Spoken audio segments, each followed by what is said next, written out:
নমস্কার, সাহিত্য চিরন্তন বাংলা অডিও স্টোরি চ্যানেলে আপনাদের সকলকে স্বাগত।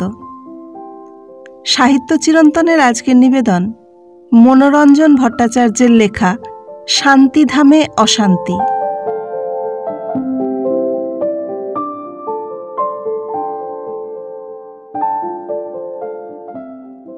হুকাকাশির ঘটনাবহুল জীবনের মাঝে মাঝে এমন অনেক ছোটোখাটো অ্যাডভেঞ্চার ঘটেছে যা গুছিয়ে বলতে পারলে তোমাদের বেশ কিছু গল্পের খোরাক জুটে যায়।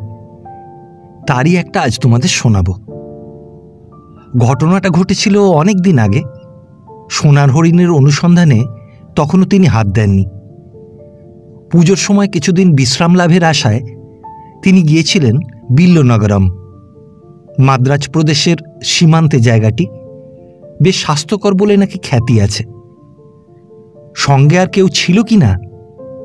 তা ছিল বই কি, নইলে ওই জনবিরল তেপান্তরের মাঠে নিঃসঙ্গ অবস্থায় স্বাস্থ্যলাভ হতে পারে কখনো?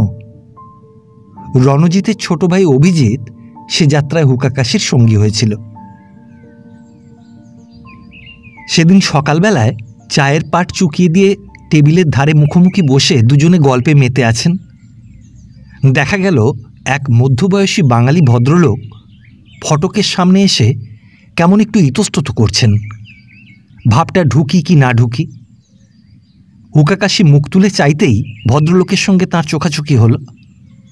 তখন সমস্ত সংকোচ ঝেড়ে ফেলে ফটক খুলে তিনি ঘরে এসে ঢুকলেন। হুকাকাশিকে ছোট্ট একটু নমস্কার জানিয়ে বললেন, আপনি আমায় চিনতে পারবেন না, কিন্তু আপনাকে আমি চিনি। কলকাতায় যেখানে আপনি থাকেন সেই ডাফ স্ট্রিটে আমারও বাস। কালকেই নদীর পাড়ে বেড়াতে বেরিয়ে আপনাকে এখানে প্রথম দেখতে পাই। এই তেপান্তরের মাঠে কিছুদিন একত্র বাস করলে ক্রমে আলাপ পরিচয়ও ঘটবে আশা ছিল, কিন্তু তখন ভাবতে পারিনি যে এক অপ্রত্যাশিত কারণে আজকেই আপনার সঙ্গে দেখা করা অনিবার্য হয়ে উঠবে। কাল রাত্রে আমার বাড়িতে এক অলৌকিক কাণ্ড ঘটায় এই বন্ধুবান্ধবহীন দূর দেশে আমি একেবারে হতভম্ব হয়ে পড়েছি। সকাল হতেই তাই পরম আত্মীয় জ্ঞানে আপনার কাছে চলে এসেছি। ভদ্রলোক অতি করুণভাবে হুকাকাশির পানে চাইলেন।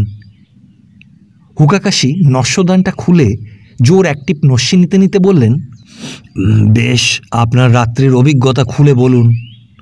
আমার তরফ থেকে চেষ্টার কোনোই ত্রুটি হবে না। তারপর অভিজিৎকে দেখিয়ে বললেন, এর কাছে আপনার দ্বিধা করবার কিছুই নেই। আমায় যা বলবার আছে নিঃসংকোচে এর সামনেই বলতে পারেন। ভদ্রলোক তখন তার বক্তব্য শুরু করলেন। এই সব ব্যাপার গুছিয়ে বলতে হলে গোড়ার কয়েকটি কথাও আগে বলে নেওয়া দরকার। পুজোর ছুটিতে কোথায় চেঞ্জে যাওয়া যায় কলকাতায় বসে তারই আলোচনা হচ্ছিল। এক বন্ধু পরামর্শ দিলেন বিল্লনগরম। কেবল পরামর্শ দিয়েই তিনি ক্ষান্ত হননি, কথা প্রসঙ্গে এ কথাও জানিয়ে দিলেন যে এখানে তার জানাশোনা এক ভদ্রলোকের চমৎকার একটা বাড়ি আছে এবং খুব সস্তায় সেখানে তিনি ভাড়াও দিতে পারেন। পুজোয় কোথাও যেতে হলে সবচেয়ে বড় সমস্যাই হলো বাড়ি সমস্যা। সেটা এত সহজেই মিটে যাওয়াতে এখানে আসাই স্থির করে ফেলা গেল। এই তারপর কাল সকালের ট্রেনে এখানে এসে পৌঁছেছি। এসে দেখলাম বন্ধুটি একটুও বাড়িয়ে বলেননি। বাস্তবিকই খাসা বাংলো প্যাটার্নের বাড়িখানা, ভেতরে অনেকখানি কম্পাউন্ড, আর গোটা বাড়িটাই উঁচু পাঁচিলে ঘেরা। বাড়ির নাম শান্তিধাম। ও ভাড়ায় মরুভূমির ভেতরেও অমন বাড়ি কল্পনাতীত সস্তা। ঘর যা আছে আমাদের প্রয়োজনের পক্ষে তা পর্যাপ্ত, কেননা আমরা কটি মাত্র প্রাণী। আমি, আমার স্ত্রী, বছর 14 বয়সের একটি মেয়ে, আর সঙ্গের ঝি আর উড়ে বামন। সদর দরজার সামনে মালপত্র নামিয়ে ভেতরে ঢোকবার উদ্যোগ করছি, লক্ষ্য করলাম রাস্তা দিয়ে যে যাচ্ছে সেই যেন অবাক হয়ে বেশ কিছুক্ষণ আমাদের দিকে তাকিয়ে তাকিয়ে চলে যাচ্ছে। তখন তাদের এই অহেতুক কৌতূহলের কোনো অর্থ বুঝতে পারিনি, কিন্তু এখন বুঝছি। এ বাড়িতে লোকের বসবাস দেখতে তারা আদৌ অভ্যস্ত নয়, কেননা এ বাড়ির রহস্য জানতে এ অঞ্চলের কারুরই বোধ করি আর বাকি নেই। গুছিয়ে গাছিয়ে বাড়িটাকে বাসোপযোগী করে নিতেই সারা দুপুর কেটে গেল। বিকেলে এক কাপ চা খেয়ে সামনের বারান্দায় বসে সবেমাত্র খবরের কাগজখানা খোলবার উপক্রম করেছি। দেখি ফটক খুলে এক প্রৌঢ় বয়সের মাদ্রাজি ভদ্রলোক এগিয়ে আসছেন। গুড আফটারনুন বলে অভিবাদন করে তিনি বারান্দায় উঠে এলেন। ইংরেজিতে বললেন, মাফ করবেন, আপনি কি এই বাড়িটা ভাড়া নিয়েছেন? জবাব দিলাম, আগে হ্যাঁ। বললেন, একেবারে পাকাপাকি কথা হয়ে গেছে? ভাড়া আগাম আদায় করে নিয়েছে নাকি? বললাম, কথা পাকাপাকি হয়েছে বটে, কিন্তু ভাড়াটারা এখনো কিছু দেওয়া হয়নি। বাড়িওয়ালা যে ঠিক আমার অপরিচিত এ কথা বলা যায় না। শুনে তিনি বললেন, কি বললেন? এ বাড়ির মালিক রমেশবাবু আপনার পরিচিত, অথচ তিনি জেনে শুনে আপনার এই বাড়ি ভাড়া নেওয়া অনুমোদন করেছেন? ভদ্রলোকের মুখে বিস্ময়ের স্পষ্ট ছাপ এবারে ফুটে উঠল। বিস্মিত আমিও কম হইনি। বললাম, আপনার ইঙ্গিতটা বেশ ভালো মতো বুঝতে পারলাম না, একটু স্পষ্ট করে বলবেন কি? কিন্তু ভদ্রলোক বোধ করি আমাকে আর বেশি বিব্রত করে তোলা উচিত মনে করলেন না। কথাটাকে একটু ঘুরিয়ে নিয়ে বললেন, আপনি বিদেশি লোক, নতুন জায়গায় এসে নানা রকম অসুবিধে বোধ করা বিচিত্র নয়। সেরকম কিছু ঘটলে আমাদের খবর দিতে সংকোচ বোধ করবেন না। আমার নাম ভেঙ্কটচারী, পাশের বাড়িটাই আমার। ভদ্রলোক চলে যাওয়ার পর মনের ভেতরটা কেমন খচখচ করতে লাগলো। হ্যাঁ, একটা অজানা ভয়ও যে মাঝে মাঝে উঁকি মারছিল না, এ কথাও জোর করে বলতে পারি না। যাই হোক, সব ঝেড়ে ঝুড়ে মনটাকে চাঙ্গা করে তোলবার উদ্দেশ্যে বিকেলবেলা সদল বলে বেরিয়ে পড়লাম নদীর ধারে। ভগবানের বিশেষ দয়া বলতে হবে, সেখানেই আপনার দেখা পেলাম। তারপর বাজার হয়ে তরি তরকারি আর কিছু টাটকা মাছ কিনে যখন বাড়ি ফিরলাম, রাত তখন 8টা বেজে গেছে। বামুন ঠাকুর রান্নার জোগাড় আরম্ভ করল। ঠিক এই সময় এক পশলা বৃষ্টি হয়ে যাওয়ায় বেশ একটু হিমেল হাওয়া বইতে শুরু করে দিল।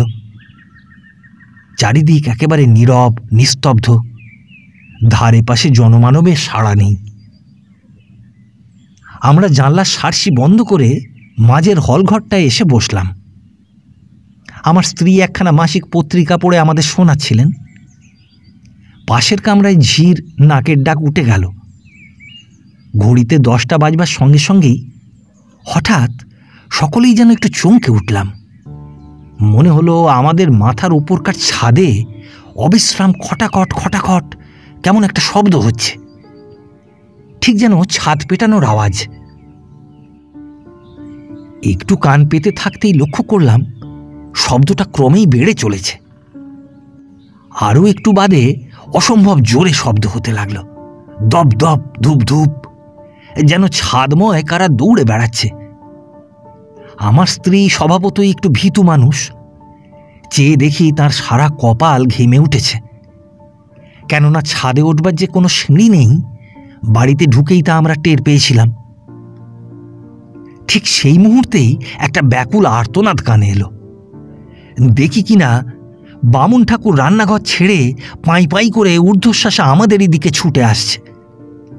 বেচারার সারা দেহ বাঁশ পাতার মতো কাঁপছে, গায়ের প্রত্যেকটি রোঁয়া খাড়া হয়ে উঠেছে, আর চোখ দুটো ঠিক যেন ঠিকরে আসার উপক্রম। একটু বাদে বাকস্ফূর্তি হতে কোনো ক্রমে সে জানালে যে কড়ার ওপর তেল চাপিয়ে সবে ভাজবার মাছগুলো সে ছেড়েছে। অমনি সুমুখের জানলা থেকে দুধের মতো সাদা দুখানা হাত তার সামনে বেরিয়ে এলো, ঠিক ভাজা মাছ চাইবার ভঙ্গিতে।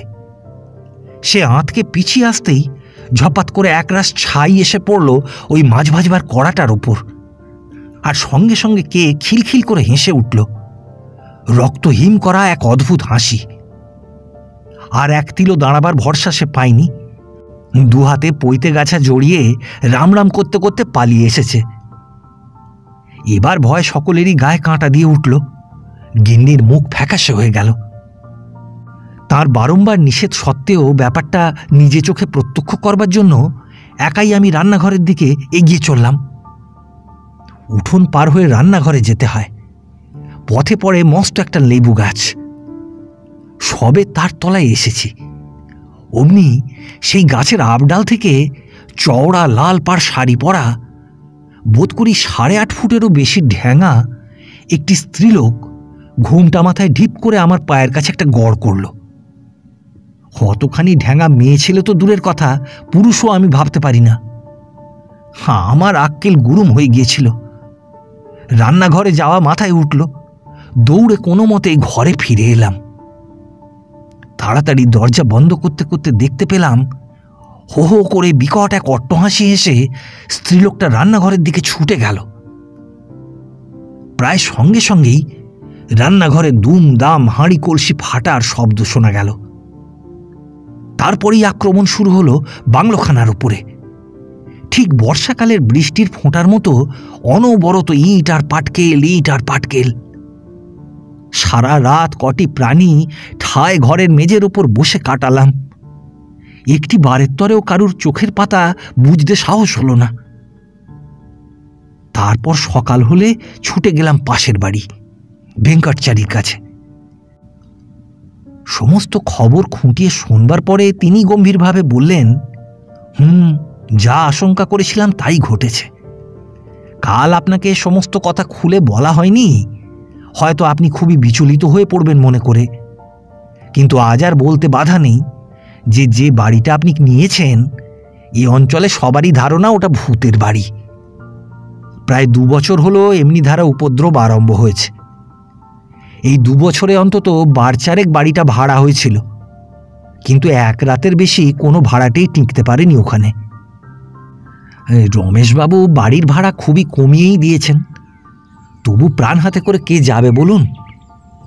শেষবারে বাড়িটা যখন ভাড়া হয় সে আর 6 মাসের কথা। সে যাত্রাও 1 রাতের বেশি ভাড়াটে টেকেনি। ভেবেছিলাম এই 6 মাসে কিছু উন্নতি হয়তো বা হয়ে থাকবে, কিন্তু তা যে হয়নি সে তো প্রত্যক্ষই করা গেল।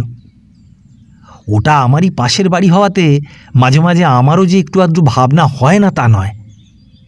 তবে ভগবানের পরম দয়া, আজ পর্যন্ত এখানে কোনো উপদ্রবই হয়নি। আপনি এক কাজ করুন, এ বেলার মতো সব শুদ্ধ আমারই এখানে এসে উঠুন। বাড়িতে আমার মা, ছেলে মেয়ে, স্ত্রী সকলেই আছেন, কাজেই মেয়েদের কোনোই অসুবিধা হবে না। আজকের দিনের মধ্যেই লোকজন লাগিয়ে অন্য একটা বাড়ি খুঁজে পাওয়া যায় কিনা আমি দেখছি। ভদ্রলোককে অশেষ ধন্যবাদ জানিয়ে ঝি বামুন সমেত মেয়েদের তাঁরই ওখানে পাঠিয়ে আমি সোজা আপনার কাছে চলে এসেছি। কাল রাত্রিরে নিজের চোখে যা দেখেছি তা কিছুতেই অবিশ্বাস করতে পারি না। অথচ 20 শতাব্দীর লোক হয়ে ভূতের অস্তিত্ব, বিশেষ করে ভূতের উপদ্রবের কথা বিশ্বাস করতেও মন সায় দিতে চাইছে না। ওই যাকে বলে কিংকর্তব্য বিমূঢ়, সত্যি তাই হয়ে আমি আপনার কাছে এসেছি। আশা করি প্রতিবেশীর এই বিপদে তাকে সাহায্য করতে আপনি বিমুখ করবেন না। হুকাকাশি হাতের 2 আঙুলে অবশিষ্ট নস্যিটুকু একটানে নিঃশেষ করে বললেন, আমায় দিয়ে যতটা উপকার সম্ভব তা অবশ্যই আপনি পাবেন। অভিজিৎ, ওই পাঞ্জাবিটা একবার গায়ে চড়িয়ে নাও তো, বাড়িটা একটু ঘুরে আসা যাক। হ্যাঁ, আপনার নামটা কি সেটা কিন্তু জিজ্ঞাসা করা হয়নি। হ্যাঁ, আগে আমার নাম শ্রী ভবানী প্রসন্ন গুপ্ত। সদর দরজার তালা খুলে সকলে বাড়ির মধ্যে ঢুকে পড়লেন। বাড়ির সমস্তটাই কম্পাউন্ড ওয়ালে ঘেরা। ভেতরে জায়গা প্রায় 4-5 বিঘে। পাঁচিল বরাবর ওঁরা হাঁটছিলেন। হঠাৎ হুকাকাশি হাতের রুমালখানা টপ করে একবার মাটিতে ফেলে দিয়ে সঙ্গে সঙ্গেই আবার তুলে নিলেন। ভবানীবাবু আর অভিজিৎ কথাবার্তায় অন্যমনস্ক ছিলেন, কিছুই টের পেলেন না। আরও খানিকক্ষণ চলবার পর দেয়ালের ধারে এসে হুকাকাশি ফের থামলেন। অভিজিৎকে লক্ষ্য করে বললেন, মাটির ওপরে এই দাগগুলো লক্ষ্য করেছ? বেশ করে দেখে বলো দেখিনি কিসের দাগ এগুলো। বাস্তবিকই জায়গাটাতে, কেবল ওই জায়গাটিতেই কোনো অজ্ঞাত জীবের ছোট ছোট গোল গোল কতগুলো পায়ের দাগ অভিজিতের নজরে এলো। অনেকক্ষণ ধরে বিশ্লেষণ করার পর সে বললে, ঠিক ধরতে পারছি না, তবে কোনো জন্তু জানোয়ারের পায়ের দাগ নিশ্চয়ই। তুমি তো ভালো শিকারী, অনেক জানোয়ারেরই পায়ের দাগের সঙ্গে তোমার পরিচয় আছে। বলো তো এগুলি কোন জানোয়ারের পায়ের দাগ? পুঙ্খানুপুঙ্খভাবে পরীক্ষা করে শেষ পর্যন্ত অভিজিৎকে স্বীকার করতেই হলো যে সে কিছুই ঠাহর করতে পারছে না। হুকাকাশি আবার বললেন, দাগগুলো কেমন এলোমেলো সেটা লক্ষ্য করেছ কি? আরও একটা জিনিস লক্ষ্য করবার আছে, সবকটা দাগেরই একদিক খুব জোর স্পষ্টভাবে উঠেছে, অন্য দিকটা দেখা যাচ্ছে অপেক্ষাকৃত হালকা। কেমন নয় কি? অভিজিৎ ঘাড় নাড়ল, তা বটে। আর ওই যে পরপর গোটা কতক নেবু গাছ রয়েছে, তাও কিন্তু উপেক্ষার বিষয় নয়। সবচাইতে আশ্চর্যের বিষয়, কাল রাত্রে বৃষ্টি হওয়াতে মাটি সর্বত্রই নরম হয়ে আছে, অথচ দাগ পাচ্ছি শুধু এই জায়গাটাতেই। আরও খানিকটা এগিয়ে এসে আর এক অভিনব জিনিস সকলের চোখে পড়ল, একটা চাল মাপবার ডালা বা কুনকে, চলতি কথায় আমরা যাকে পলি বলি। এটা আবার কোত্থেকে এলো? একেবারে আনকোরা নতুন দেখছি, আপনাদের সঙ্গের বুঝি? হুকাকাশি বলে উঠলেন।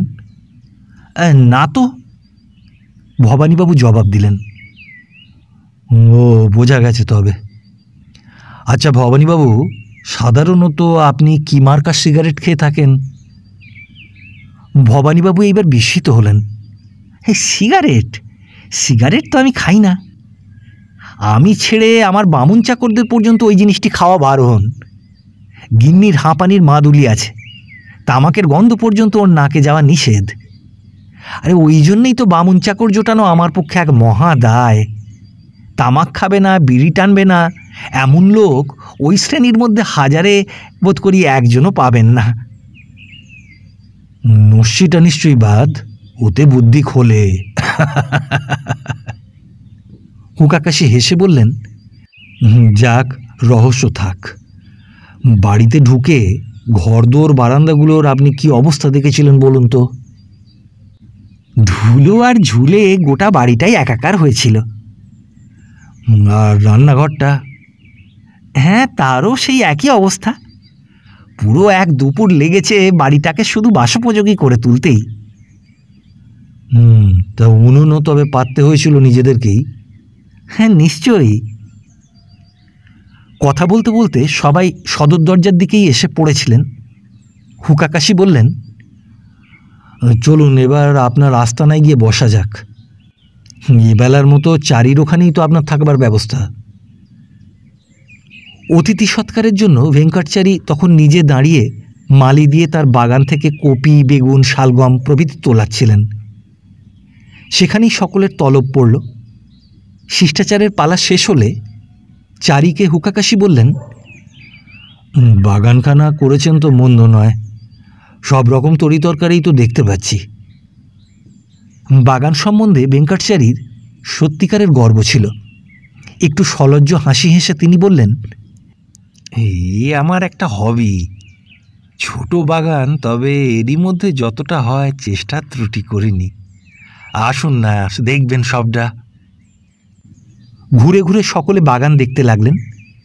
সেই সঙ্গে রমেশবাবুর ভুতুড়ে বাড়িটা সম্বন্ধেও আলোচনা হতে লাগল। হুকাকাশির আরও যেসব তথ্য জানবার ছিল চারির কাছে সে সবই জেনে নিলেন। রমেশবাবুর বাংলো থেকে ক্রমে গোটা শহরটার কথা উঠল। চারি বললেন, এই শহরের আশেপাশে দেখবার অনেক কিছুই আছে, চলুন একদিন সঙ্গে করে আপনাদের সব দেখিয়ে আনা যাবে। হ্যাঁ হ্যাঁ, এটা আমারই গাড়ি।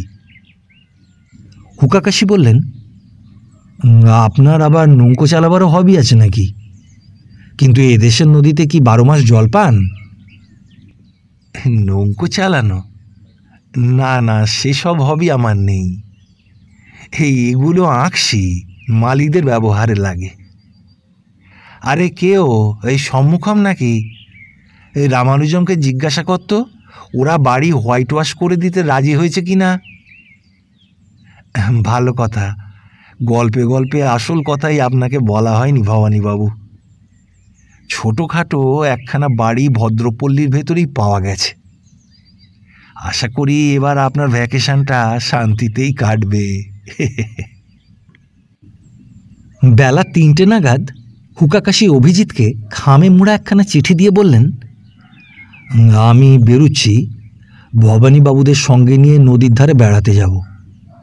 ঠিক 5টার সময় তুমি গিয়ে ভেঙ্কটচারীর হাতে এই চিঠিখানা দিয়ে আসবে। কেমন, পারবে তো?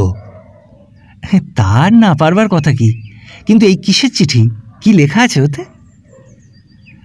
এই চিঠিতে ভেঙ্কটচারীকে লেখা হয়েছে রমেশবাবুরও বাড়িটাকে ভুতুরে বাড়ি বলে লোকসমাজে প্রতিপন্ন করবার চেষ্টা আজ থেকে তিনি একদম ছেড়ে দেবেন, নইলে ভেতরকার সমস্ত রহস্যই প্রকাশ হয়ে পড়বে।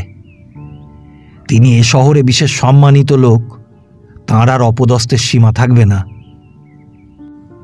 অভিজিৎ একেবারে আকাশ থেকে পড়ল। এই বাড়িটাকে ভূতের বাড়ি বলে প্রতিপন্ন করবার চেষ্টা করছেন ভেঙ্কটচারী? বলেন কি? কিন্তু তাতে তাঁর লাভ? লাভ? মাটির দরে ও বাড়িখানা কিনে নেওয়া, বসত বাড়ি এবং হবির বাগান দুটোরই কলেবর কিছু বৃদ্ধি পাবে, আর ফালতু আরও একখানা বাড়ি লাভ হবে, যার দাম কমসে কম 20,000 টাকা। রমেশবাবু থাকেন সুদূর কলকাতাতে।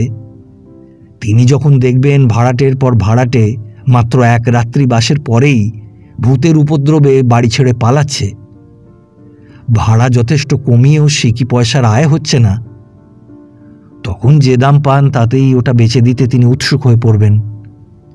4,000, 3,000 যা আসে। প্রথমে হয়তো কোনো ভাড়াটে অহেতুক কোনো কারণে ভয় পেয়েছিল, সেই থেকেই চারি ভাইয়ার মাথায় ফন্দিটা আসে। আসল ব্যাপারটা কি করে আমি আঁচ করলাম বলি শোনো। আজ সকালে রমেশবাবুর বাড়ির কম্পাউন্ডটা যখন ঘুরে বেড়াচ্ছি, তখন রান্নাঘর থেকে অনেকটা দূরে এসে আধপোড়া একটা সিগারেট পড়ে রয়েছে দেখতে পেলাম।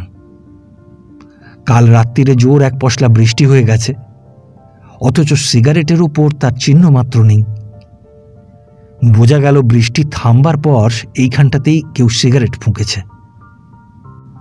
এদিকে ভবানীবাবু বলে রেখেছেন বৃষ্টি ধরার পর তাঁরা কেউই ঘর থেকে বেরোননি, কাজেই বুঝতে হবে এ সিগারেট বাইরের কোনো লোকের খাওয়া। রুমালে করে তুলে তক্ষুনি সেটা পকেটে পুরে রাখলাম।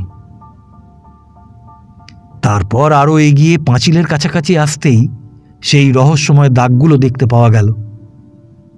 কোনো অজানা জানোয়ারের পায়ের দাগও হতেই পারে না, কেননা প্রত্যেক জীবেরই একটা পা থেকে অন্য আরেকটা পায়ের ভেতর প্রকৃতিদত্ত একটা স্বাভাবিক ব্যবধান আছে, যা মোটামুটি চলবার পথের দাগেও প্রতিফলিত হয়। কিন্তু ও দাগগুলো একেবারেই অসম্বন্ধ, এলোমেলো। কোনোটা হয়তো মাত্র 2 আঙুল দূরে, আবার কোনোটা 5 হাত তফাতে। তাছাড়া জানোয়ারের পায়ের দাগ হলে মাত্র একটু জায়গাতেই তা আবদ্ধ থাকবার কারণ কি?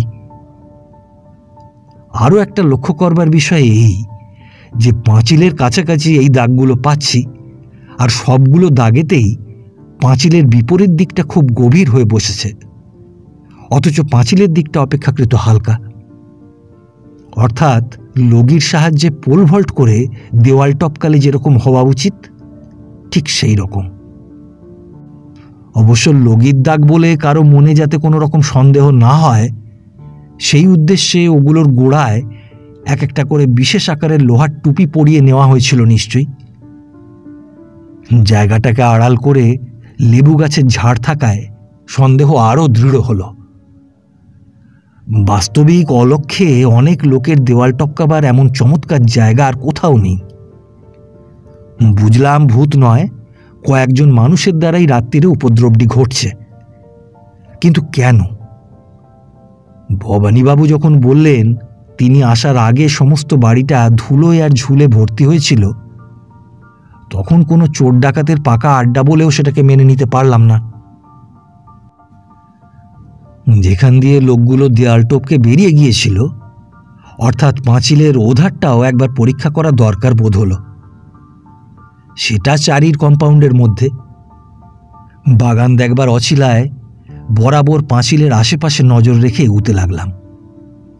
রমেশবাবুর বাড়ির লেবু গাছের বরাবর আসতেই ওধারের মতো পাঁচিলের এধারেও অবিকল সেই রকম লগির দাগ দেখতে পেলাম। বুঝলাম এই পথেই প্রভুদের যাওয়া এবং আসা দুটি কাজই ঘটেছে। এইবার একটা প্রশ্ন স্বভাবতই মনে জেগে উঠল। চারি বিশেষ ধনী লোক, দাস দাসী মালি বেহারায় তার বাড়ি ভর্তি। রাত 10টার সময় তাদের সম্পূর্ণ অজানাতে কতগুলো বাইরের লোকের পক্ষে তারই বাগানের ভেতর দিয়ে পাঁচিল টপকে ওভাবে যাতায়াত করা কি সম্ভব? মনে ঘোরতর সন্দেহ হলো। তারপর তার গ্যারেজের পেছনে লম্বা লম্বা অনেকগুলি বাঁশের লগি পড়ে থাকতে দেখে সমস্ত সমস্যারই সমাধান হয়ে গেল। কেননা চারি এগুলোকে আঁকশি বলে চালাবার চেষ্টা করলেও ওগুলোর প্রত্যেকটারই গোড়াতে লোহার টুপি আঁটবার ব্যবস্থা আমি দেখতে পেলাম। আর ঠিক সেই সময়টাতেই আঁকশির কথা জোর করে চাপা দিয়ে ওর বাড়ির কথা তোলার চেষ্টা তুমিও বোধহয় লক্ষ্য করে থাকবে।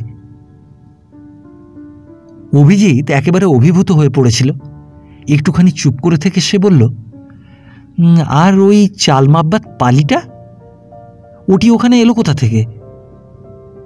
হুকাকাশি একটু হেসে তারা দুটো হাত মাথার দুপাশ দিয়ে সোজা ওপর পানে তুলে দিলেন।